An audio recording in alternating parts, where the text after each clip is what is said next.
Welcome to Office Hours. My name is Caroline Gohn. I'm one of the co-founders and the CEO of Levo League, which seeks to elevate women in their professional paths. And I'm here with none other than Warren Buffett, live from Omaha, Nebraska. Thank you so much for joining us. We're so thrilled to have 60 viewing parties around the United States and around the world tuning in, students, young professionals, all of you who are watching on everything from YouTube to Fast Company. We're so thrilled to have you, and we're so thrilled to take this next step in democratizing mentorship here today. It's really incredible what we can do with technology. The fact that we're having this conversation, we're going to be interacting with you. I have your questions in the live Twitter stream on my iPad from Omaha, and we will be listening to what you want to hear Mr. Buffett talk about. We will be interacting here today, and we'll be engaging the conversation on Twitter at #OfficeHours and #WarrenBuffett. So please make sure to tune in and join the discussion that's happening. It is such an honor to be here with Warren today. He, as you know, is one of the best known investors and entrepreneurs of our time. And he's currently the chairman and CEO of Berkshire Hathaway Incorporated. Recently, he made headlines for being bullish on a surprising new investment, women. And that's part of what we're here to talk about today. So he wrote in Fortune last week that we've seen what can be accomplished with 50% of the population. Imagine what can be accomplished with 100%. And we cannot wait to engage in that dialogue here today. We hope that you'll share what you learn on social media and that you'll continue to ask Warren questions here live so that we can make full use of this hour that we have with him. And let's get started. Let's do it. Without further adu, let's get started. So Warren, it's been a very big week for you. Yeah, we've been pretty busy, yeah. So you've joined Twitter, you just finished your shareholders meeting, and you recently joined Levo League. I finally came out of my shell. So my first question to you is, why technology and why now? Why opening up this conversation now? Well, I probably should have done it earlier, but actually when I read, I've had 40 colleges and universities that come out every year. I always insist that at least a third of the participants from each school be women. And I get a lot of questions from both men and women about their careers and all sorts of things. So I had really talked about with these students what I wrote about in Fortune last week. But I read The Galleys of Lean In by Sheryl Sandberg. And I just wrote down a few ideas that I had. I sent it to her. I thought it might work as a forward for that. It was things I'd been saying over the years. It didn't work as a forward there, but I decided that it really was time to speak out on this. So I sent it into Fortune, and they ran it. And then the social network type stuff, which I'm back in the 19th century normally, but it was a means of getting it more broadly distributed, and it seems to work very well. Absolutely, and we're thrilled that you're on Twitter and joining Levo. So yeah, the 20th century isn't so bad. Maybe I'll get to the 21st one of these days. I mean, before we get into these questions, just you've really experienced over the course of your lifetime such a transition from, women having one specific role in society and even technology having one specific role in society to where we are today. Do you want to just paint a picture, give a little bit of color to what the world was like when you were growing up and what it's like today and some of the things that you've seen change? Yeah, it's really true, Caroline. I was born in 1930. I had an older sister, Doris, a few years older, a younger sister, Bertie, a couple years younger. And they're absolutely as smart as I am, probably a little smarter, and much more personable. They got along better in the world and all of that. My parents, our parents, loved us all equally. They never told my sisters, you can't do this or you can't do that, verbally.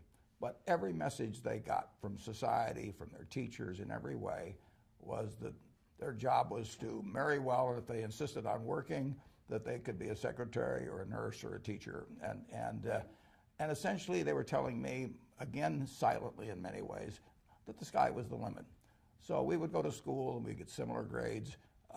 They would be very popular. I mean, they had everything going for them, except for the fact that they were women. Right. And here in 1776, we said, these truths are self-evident, that all men are created equal. Well, they must have had their fingers crossed because, you know, the Constitution came out. It was drafted 11 years later, and it used a whole bunch of male pronouns in Article 2 describing the presidency. And we went for decade after decade after decade not using women. And imagine if we'd said that all the males under 5'10" could only work in 3 occupations. It would be crazy, wouldn't it?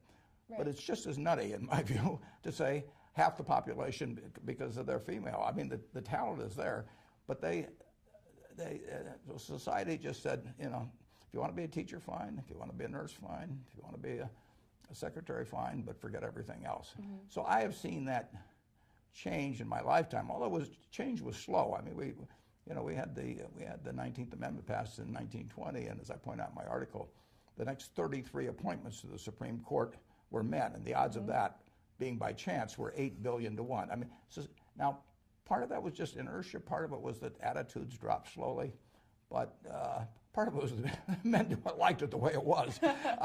But it has changed a lot for the better.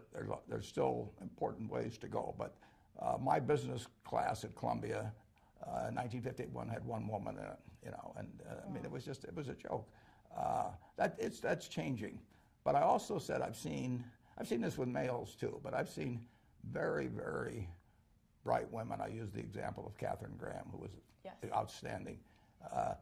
While she was CEO of the Washington Post, the stock went up 40 for 1. She won a Pulitzer Prize. But she'd been told by her mother, she'd been told by her husband, she'd been told by lots of people that women weren't as good as men in business. It was nonsense. And I kept telling her, you know, quit looking at that funhouse mirror. You know, here's a real mirror. You're something. And as smart as she was, as high grade as she was, you know, as famous as she became, right to her dying day, you know, she had that little voice inside her that kept repeating what her mother told her a long time ago. So everybody should get a chance to live up to their potential. And women should not hold themselves back, and nobody should hold them back. And that's my message. I love that. And it's so interesting because we recently had an office hours with Sheryl Sandberg, as you know. And one of the things that she talked about was this little voice that you're referring to. Yeah. And the fact that, for whatever reason, women in particular grow up with this voice, and you can call it guilt, you can call it self-doubt, you can call it whatever you want, but it exists and it doesn't really go away. But I think having these conversations about the fact that it is a distortion of reality, it is part of what contributes to the funhouse mirror, that can at least help us understand that it's societally created and that it's something that we don't have to just accept. Yeah, everybody, I mean, the potential of humans is we haven't come close to scratching it even, you know, and look what's happened since 1776, most of the time using half our talent. I mean, just imagine what's going to happen when we, you know, go full blast with 100%. And you know, it's incumbent on everybody to try and help people, particularly if you're in a boss's type position, to help the people achieve their potential. And women have every bit the potential men do. Can you talk a little bit more about what, so your call to action is extremely powerful, especially given your role as a male leader. Can you talk a little bit more about how 2 types of men can really engage in supporting women in this transition?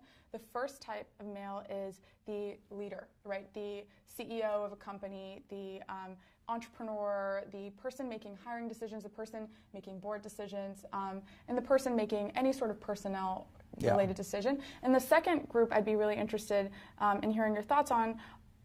You know, the second group consists of male peers, right? So the people who are rising in the cohort alongside their fellow women. Yeah. Can you talk a little bit about what your recommendations would be to those different types of men and how they can really take your essay and as a call to action? Yeah. Well, for the leader, you have to, you know, you have to take away the funhouse mirror, and you have to realize that talent is scarce, and you better take it wherever you can get it. Right. You know, it'd be silly. Well, just go back again to my example with males. I mean, let's just assume that I had some bias against males, 5'10" or less or something. I wouldn't hire them. I wouldn't promote them. I mean, that's just plain foolish. And when it comes to boards, I can tell you that the women we put on our board, they know business, they know people, they know how to make decisions, they understand the ownership the shareholders are their partners and all. We've got all the qualities we want. And I would say there was not a lot of malicious intent in overlooking it. It just became very natural. I mean, it just wasn't in the consciousness of a lot of leaders. I think it's coming along well on that. When you get to peers, you always have to wonder whether in a competitive situation you'd wish you only had to compete with half the people instead of 100% of the people. I mean, it would. If I'm not sure how I would do if I was a male and I had two people to compete with. I could get rid of one of them because she was a woman, or one of the guys because he was a redhead or some crazy reason like that. But it is fun. It's enormous fun for me when I find somebody that starts and really doesn't realize how good they can be. Kay was that way. Kay Graham, she really didn't. She kept telling herself that she put limitations on herself. She was a superstar. I mean, when she wrote her autobiography, I mean, it was going to win a Pulitzer Prize, and she wrote it. And incidentally, the person that helped her was a woman. And it is a marvelous book, but all the time fighting that self-doubt. So I think you should encourage anybody, male or female, to reach their potential. I mean, I wouldn't just limit it to females. I mean, anybody you can help reach their potential, you've given a gift that's very, very important. That's great. And one point I'd love to touch on before we move on with these questions that are filling my screen right now is, can you give our viewers a sense of what the technology landscape looked like when you were growing up? Like, what did a day in the life of Warren Buffett look like in the first 10 years of your career? And then what does it look like today? Well, I got very interested. I was lucky. I found out what I liked doing when I was very young.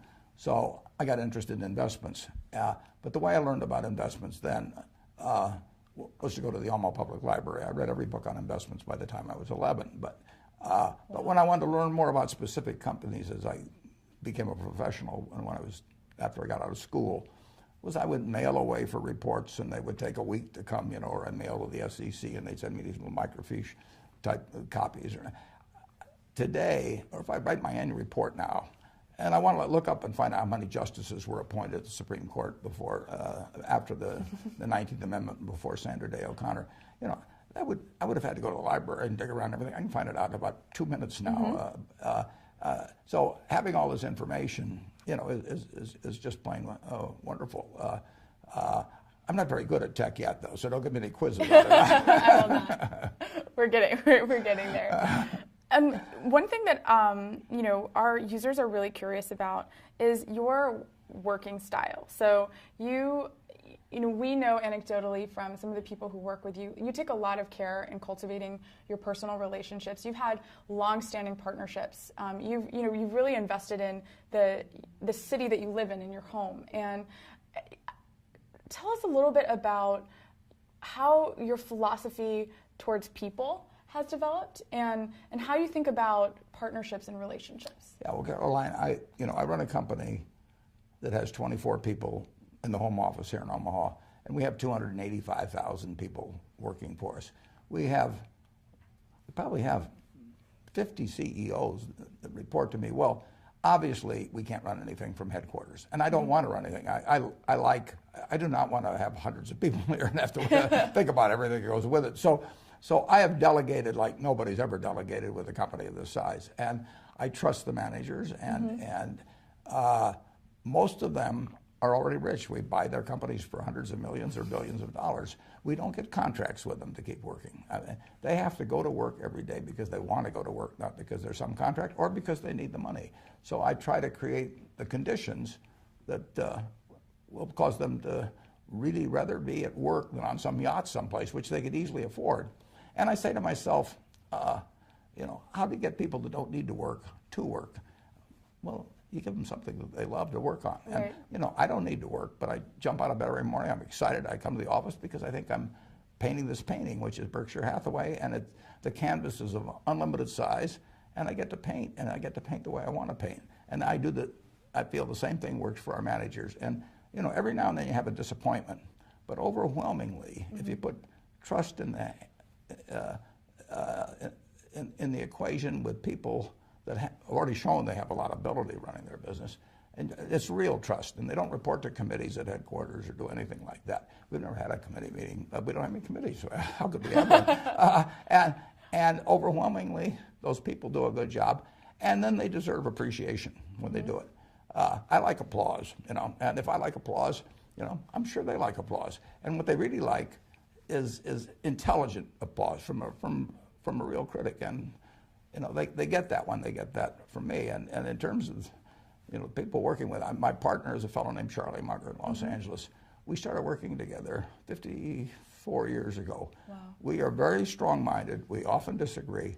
We have never in our lives had an argument with each other, and we never will. It just doesn't happen. I mean, he's a wonderful partner. He always gives me credit for more than I'm doing. And if he has an idea and it's a good one, he says it's my idea, and if it's a bad one, he says it was his idea. He's just a perfect partner, and totally. I mean, we challenge each other and all of that, but it's a lot more fun accomplishing things in life with a partner, frankly, than by yourself. Mm-hmm. And that gets to the whole context of community building. And one of the big messages that we really advocate for at LAVO is the importance of creating a community around you of mentors and of peers who help you succeed, help you along that path. Mm-hmm. Can you tell us a little bit about, and you started to discuss this obviously in the context of your mentorship relationship with Kay in your essay, but can you talk to us a little bit about maybe some of the unsung heroes in your life, maybe some of the people who've influenced you or supported you, but who haven't been as visible as others that we may have already talked about? Well, Caroline, I mean, if you tell me who your heroes are, I'll tell you how you're going to turn out. I mean, it's really important in life to have the right heroes, and I've been very lucky in that. I've probably had a dozen or so major heroes, and none of them has ever let me down. I mean, and you really you want to hang around with people that are better than you are. Absolutely. You will move in the direction of the crowd, that you associate with. So I've had these heroes starting with my dad, but my first wife, I was a mess when I met her, but she did all kinds of things for me. I mean, I'm not kidding. I mean, I would be an entirely different person if I hadn't married her. It's very important to marry well. I had this wonderful teacher, Ben Graham. I've had other teachers like my friend Tom Murphy, that's on the board of Berkshire. A fellow named Joe Rosenfield in Des Moines. But you mentioned me being a mentor to Kay. Kay was a mentor to me too. I mean, she taught me a lot. So if you get to associate with people that are really first-class people, that's the real benefit, and you should aspire to do that. You want to have the right heroes. Absolutely. We started to talk a little bit about lifestyle in the sense that you talk a lot about the fact that some of the CEOs that you manage, they could be sitting on a yacht somewhere, they can do anything they want. But instead they're dedicating themselves to growing their canvas, to painting their canvas. What to you really? What is important to you from a work and life integration perspective? This is a big question. Yeah. Right well, I love painting on my canvas. I'll always love it. I always have loved it. I mean, right. And you're lucky in life if you can find your passion. I tell the students, you may have to take a job or two. You got to eat, but never give up searching for the job that's your passion. Try to find the job that you would have if you were independently rich. That's the job I have. And when you find that job, the job that causes you to be excited every day and forget about the pay, and where you associate with people you love, doing what you love, it doesn't get any better than that. My partner Charlie is 89, and we were talking about that this weekend. I'm 82, he's 89. We do what we love every day with people we love, and they seem to like us okay. So, how can it be any better? And just cost of living does not equate to standard of living. And the standard of living is, achieving what you want to achieve, working with people that you love. And you don't need that much money. Aside, right. I love to ride around in a private plane. I will totally acknowledge that.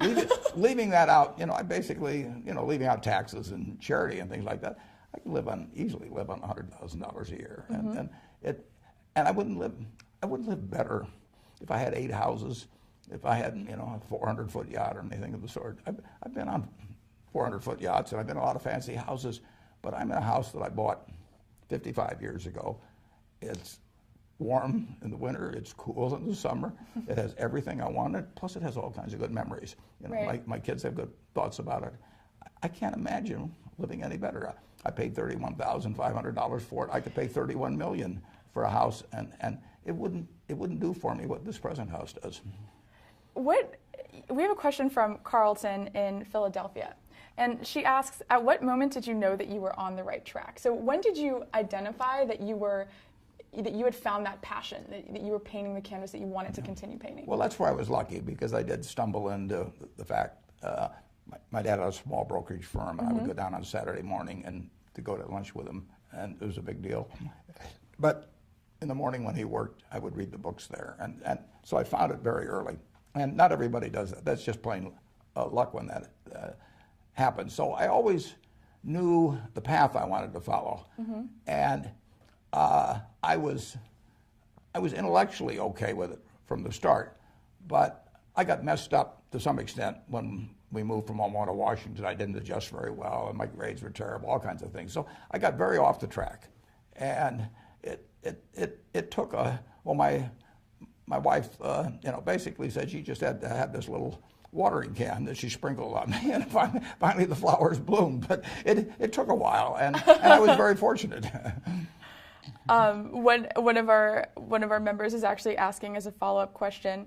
This is Casey from Texas. She's asking, can you remember a specific time in your life when you had the most difficulty adjusting to your career path? And it sounds like maybe that was your move to Washington, but can you sort of inspire our audience with an example of a time when you may have doubted your career path, and how did you move out of that into where you are today? I really didn't doubt my career path, but I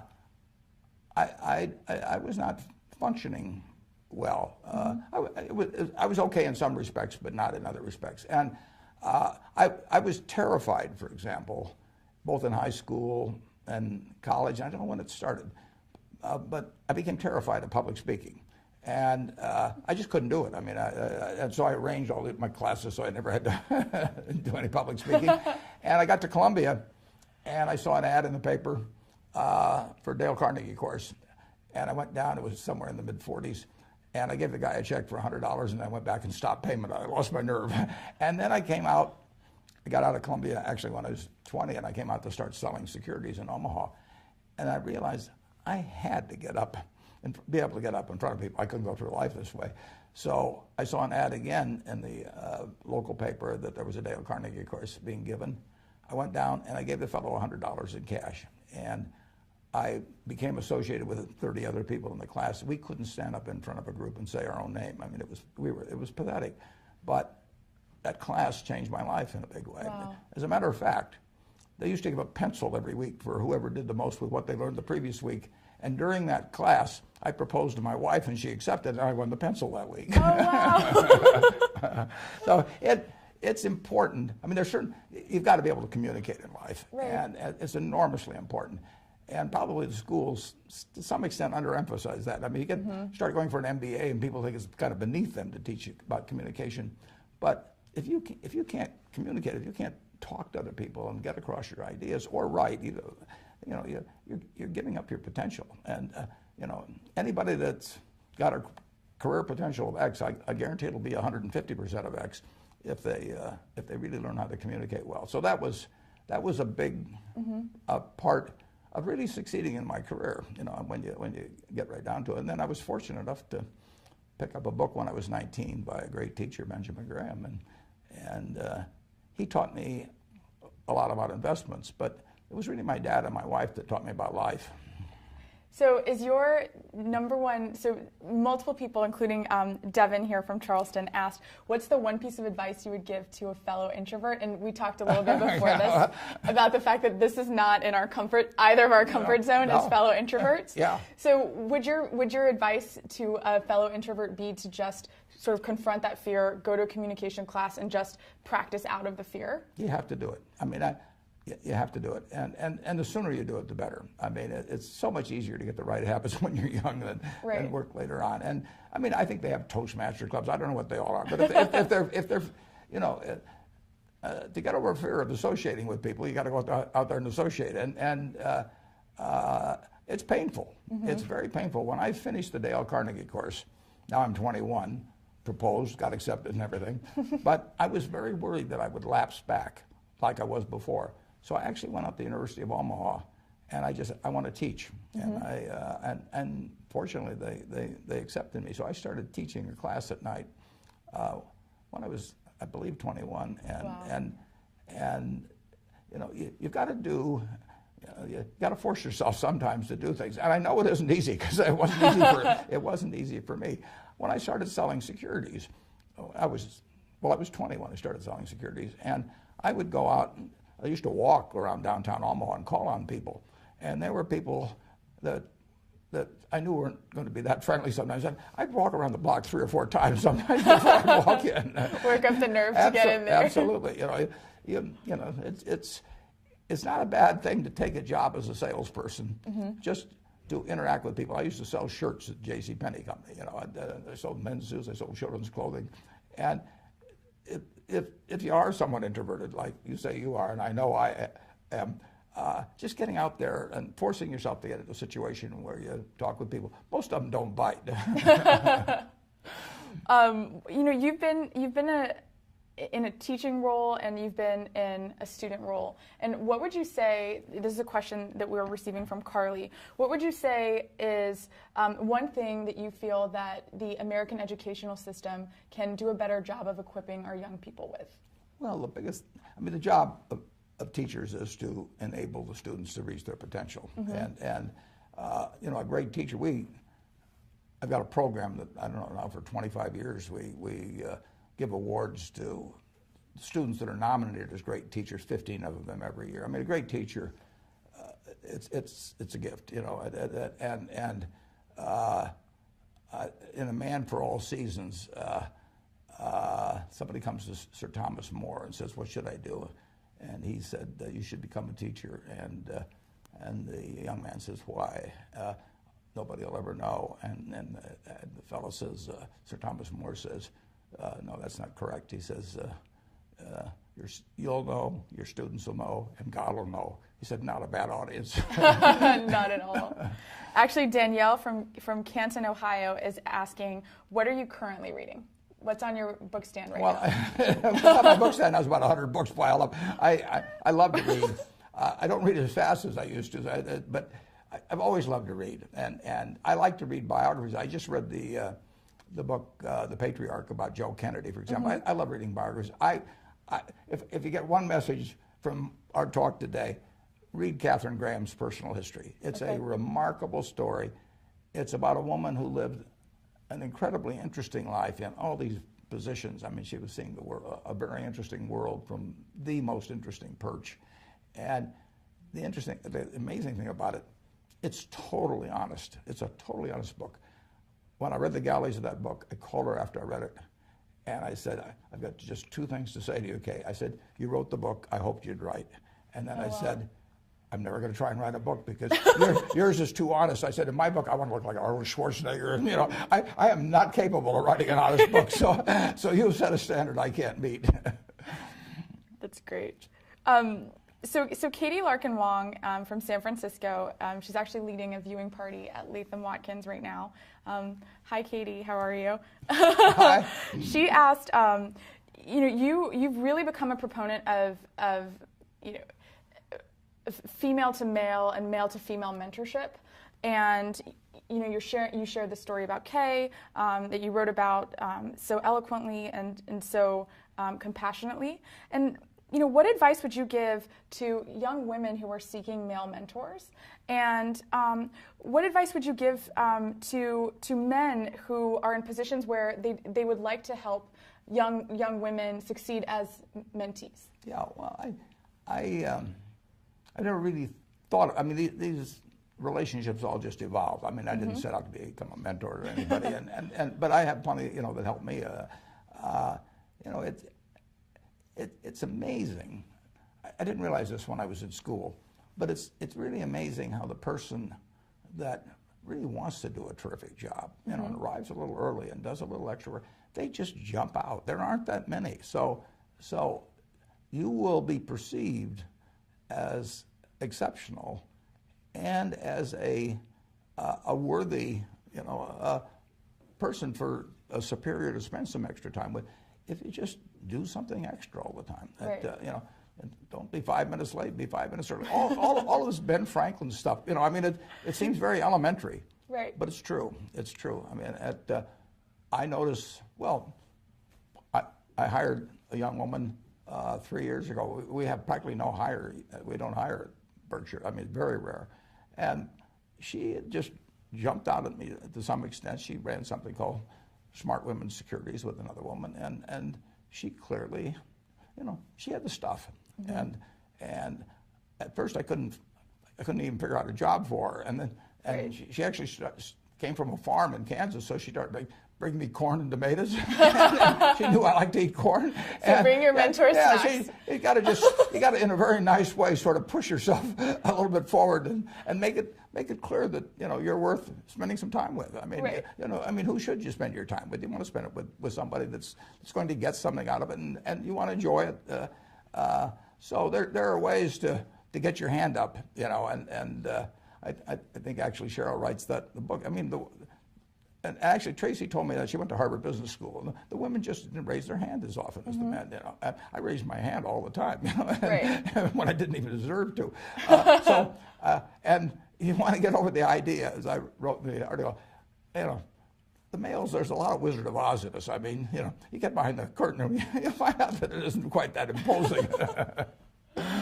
Wow. You know, what other, so Ari from Atlanta is asking, you know, what other habits did you cultivate? So you're talking a little bit about this woman that you hired that really stood out to you and impressed you in her 20s, in her 30s. What other habits did you cultivate in your 20s and your 30s that you now see as being foundational to your success as a business person? Well, I knew a lot about what I do when I was 20. I mean, I really read a lot, and I aspired to learn everything that I could about the subject. So intellectually, I knew a lot. I did not know a lot about human behavior. I mean, that you can't learn really out of reading books, but it's very important to understand people. And I say to the students, you know, just imagine you could buy, or you could be given 10% of the future earnings of one person that you know among everybody you know. Now, are you going to pick the person that's the smartest? Are you going to pick the person that can dance the best, or that can run the fastest, or anything like that? It's the right height. No, or anything. The right hair color. You're gonna pick the person that has the right habits, that is cheerful, generous, gives other people credit for what they do. You know, and when you look at all of the qualities that you admire in other people, which would cause you to pick that person, say to yourself, which of those qualities can't I have myself? Because they are, you know, you determine whether you have them. So just write them down on a piece of paper. Who is the person that you admire the most or like the best? Why do I like them? And just write down and then say, which of these can I do myself? And the truth is you can do them. And then you also, if you really want to carry it to the next extreme, you pick the person you dislike the most. And why do you dislike that person? You know, and you know, they're never fair about things, basically. They always claim more credit than they're due and everything. And write down those qualities and say, if you dislike that in some other person, why in the world would you want to have those yourself? So you just get rid of those. And it's a pretty simple thing to do. But you want to be the person that if you could pick your best friend, you know, that you would have the same qualities. Wow. That's really, and I think that's a new approach to this concept of professional development that I'm sure our members are really enjoying right now. One question: you can't change your IQ. You can't change how high you can jump or all of those things. But if you look around the world at the people that succeed and the people that other people want to work with, the natural leaders, it isn't because they have the highest IQ or they can kick a football the furthest or anything like that. They're people that you want to work with. I mean, I've got a wonderful friend named Tom Murphy. I know I would do anything for him. He's never going to ask me to do it, but I mean, I want to do it. I mean, I want to do it. I mean, he's done so many things for me, and he doesn't have to pay me to do it or anything of the sort. That's what you want to look for that, and you want to be that. Who is one person who you have met recently who's really impressed you, and what about them really stuck out to you? Well, it's interesting. I'm going to meet Chelsea Clinton in about a week, and I'll bet I would give that. I'll bet after I meet her, I give you that answer. It's Chelsea. Yeah, I'll predict that. Yeah, no, that's a good question. Obviously, I've hired now these 3 people in the office, and they must have really impressed me. Because we don't hire very many people. No, right. No. And one fun question that's come from Twitter is, if you could pick one person, living or not, to have dinner with, tomorrow, who would you choose and why? Well, it'd be my dad and my wife. Yeah. That's great. Alrighty, so we're going to move to a little more of a discussion around leadership, success, and entrepreneurship. So Aaron from Los Angeles is asking, what are you most concerned about and what are you most excited about for future generations of young people as they ascend into the professional world? Well, the future is terrific. I mean, I would love to be a child being born today, particularly in the United States.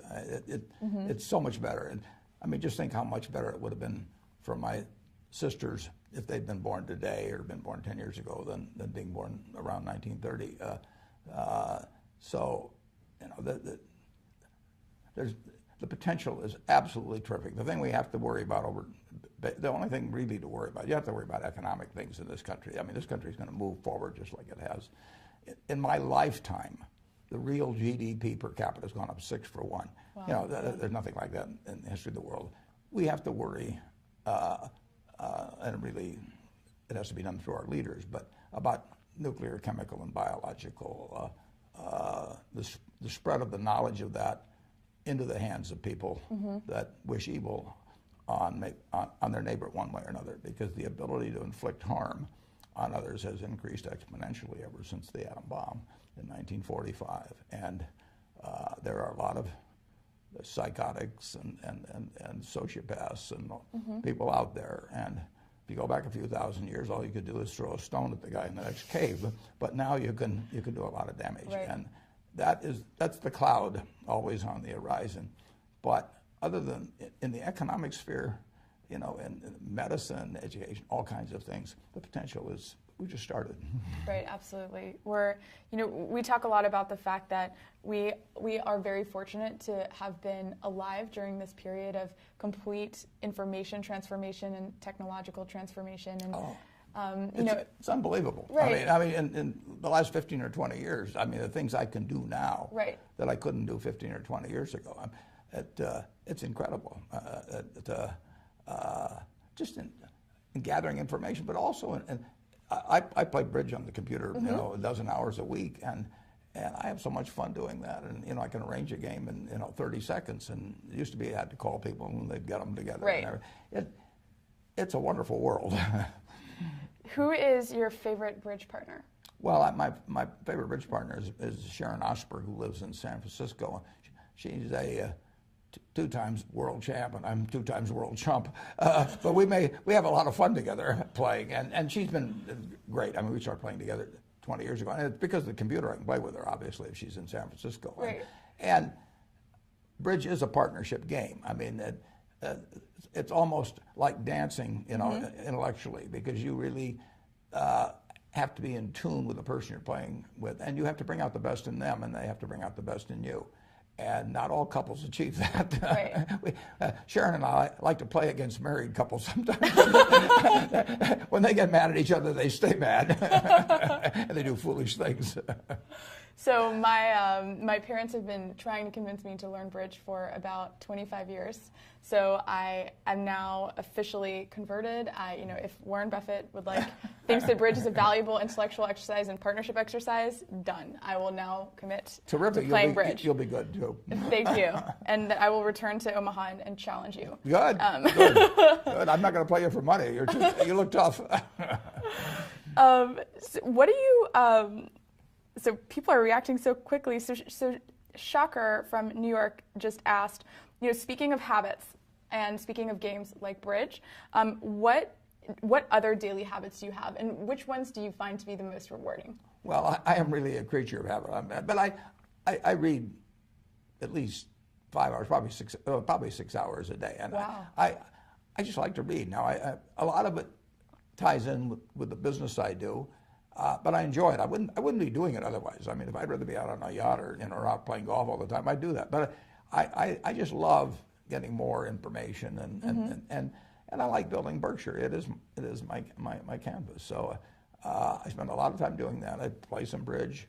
I talk to my friends, and I pretty much don't do anything I don't like to do. I'm very fortunate in that. I mean, I really don't have to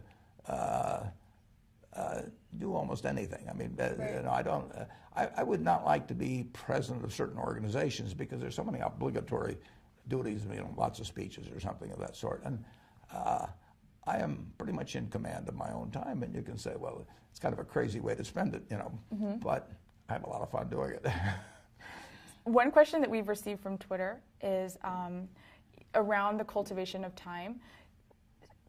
Learning how to say no is equally important to learning how to say yes when managing your own time in your life. Absolutely. Can you help us understand how to cultivate that mindset of being comfortable saying no, being comfortable delegating? This is something that we found with our members is especially difficult for young women. It's tough. And we'd love to just hear your take on that, and maybe any advice you have to share about that. I met Bill Gates in 1991, and when I did it, we had a great time talking.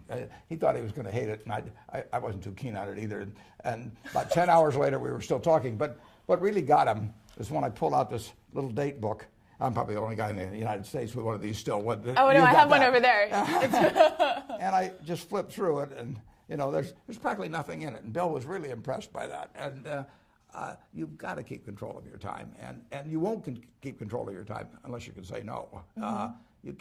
You can't let other people set your agenda in life. And of course, I know I'm in a very fortunate position on that because and in another way, I'm not so fortunate because more people ask me for things, and they're usually friends, and they say, well, can't you just make this one talk or right. attend this one graduation or whatever it may be? You just have to develop the ability to say no and do it a few times. If a woman can't say no, she's in trouble, right? Right. And I mean, is this something that becomes easier over time, or how did you? I don't think it gets a lot easier. No, it's. There's a few things that really just are uncomfortable enough. The thing I dislike the most, mm-hmm. the only thing I really dislike in connection with my job, is if I have to fire somebody. I mean, that does not get easier for me as life has gone along. And saying no is not like firing people, but it's got a little bit of the same aspect to it. Right. It's not easy to say no, particularly to a friend. But I will have every day 3 or 4 or 5 requests to do something, and I can't do them all.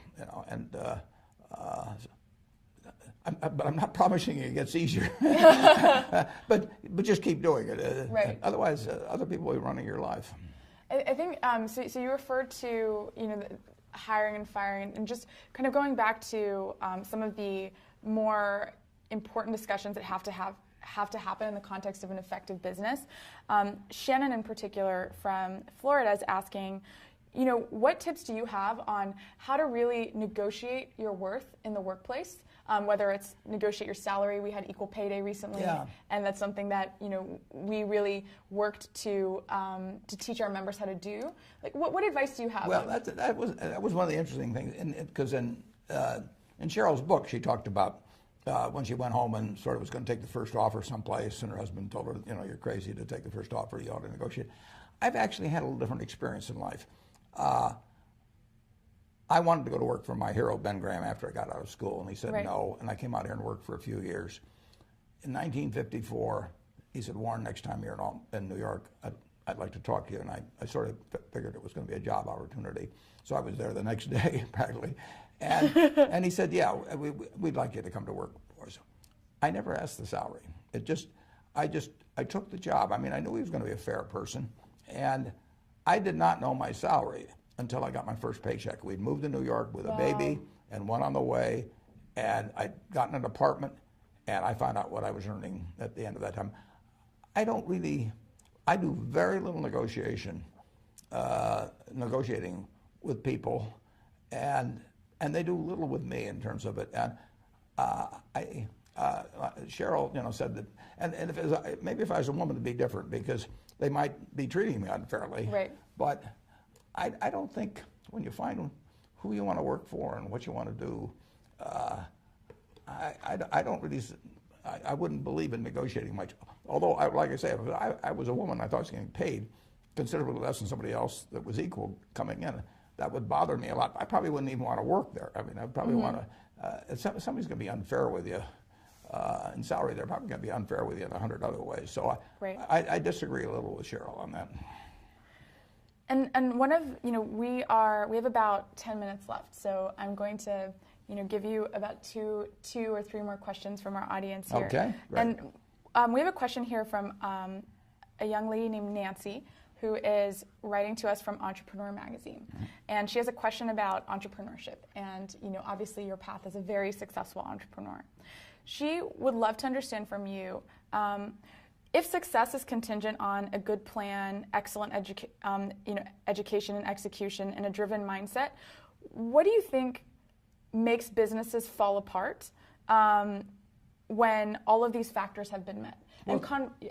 Sorry, go ahead. Some businesses are just tough. I mean, a significant percentage, of the restaurants that open up this year are going to fail. I mean, there are a lot of tough businesses. I've always said if you want to be regarded as a great business person, find a great business. And there's a huge difference. I mean, it does make a difference. I use this analogy when I got out of Columbia, one of my best friends was a terrific talent. And he went to work in the steel business, and he did okay, but it was the wrong business to be in. It's very important to get on the right train. Mm-hmm. I mean, you want to get on a train that's going to go 90 miles an hour, right, and not one that's going to go 30 miles an hour, and you're going to try to figure out how to push it along a little faster. Right. So it really does make a huge difference.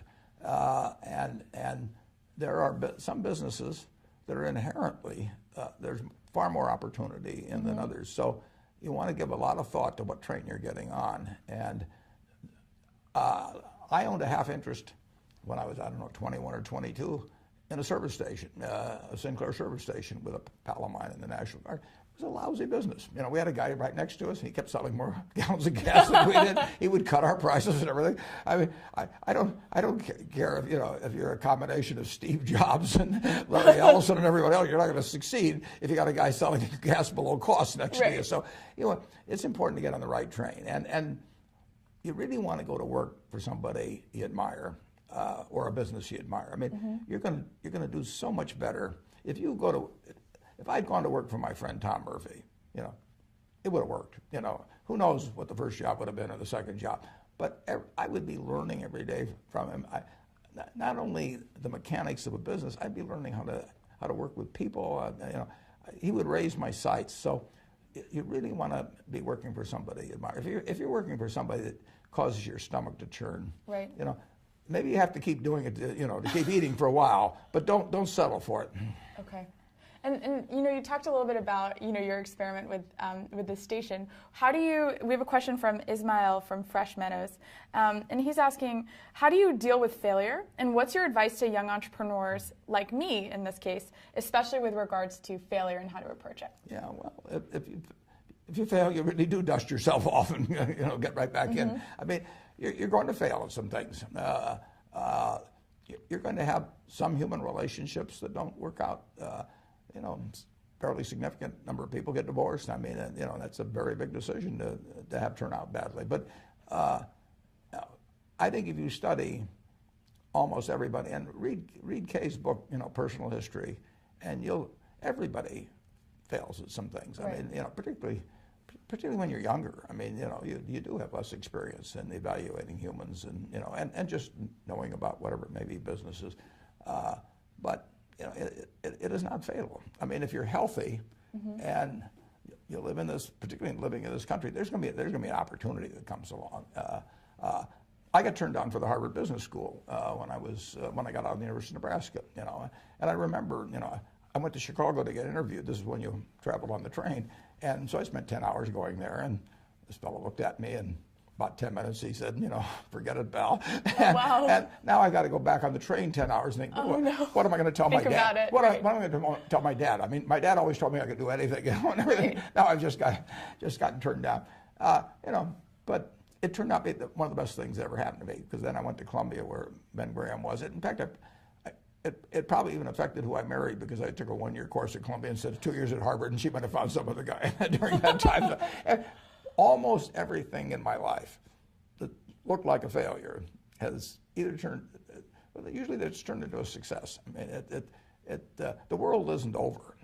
If you have bad luck in health, that's tough. I mean, right. There's just no getting away. I've been lucky on that.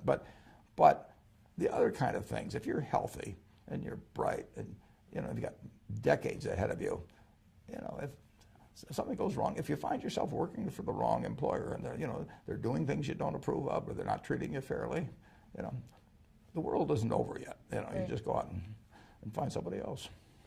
Well, thank you so much. On that inspirational note, what's the one piece of parting advice that you'd like to share with our members who are in the first 10 years of their careers? Just find your passion, and remember, those males around you, a lot of them have got a lot of the Wizard of Oz in them. Well, thank you so much for spending the time to sit with me and really answer questions from the community. And as you can see, that these questions keep coming in. We're not going to be able to get to all of them. But for those of you who are watching, Mr. Buffett is kind enough to continue answering questions on his Levo profile in the future. So if you didn't get your question answered today, fear not. There's still an opportunity, and we hope that you really benefited from this conversation, that you learned a lot. I certainly have, sitting here. And tune in to this short video to understand how you can ask mentors questions. Thank you so much. And thank you, Caroline. Thank you.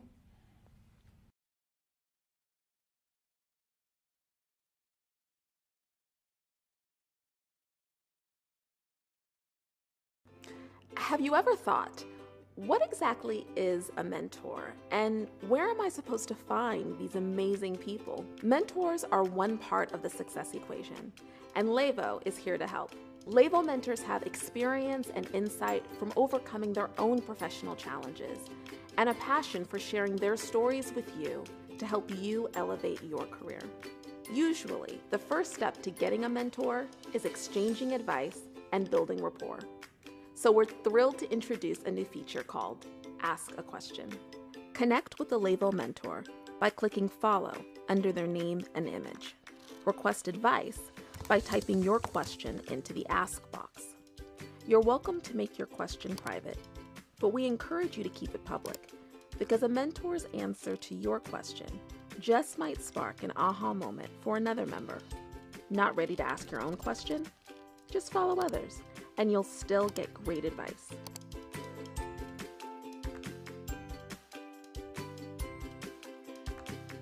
You're a part of Levo. We're all here to help each other. Just ask. And don't keep us to yourself. Share this video, invite others to join, and feel the Levo love.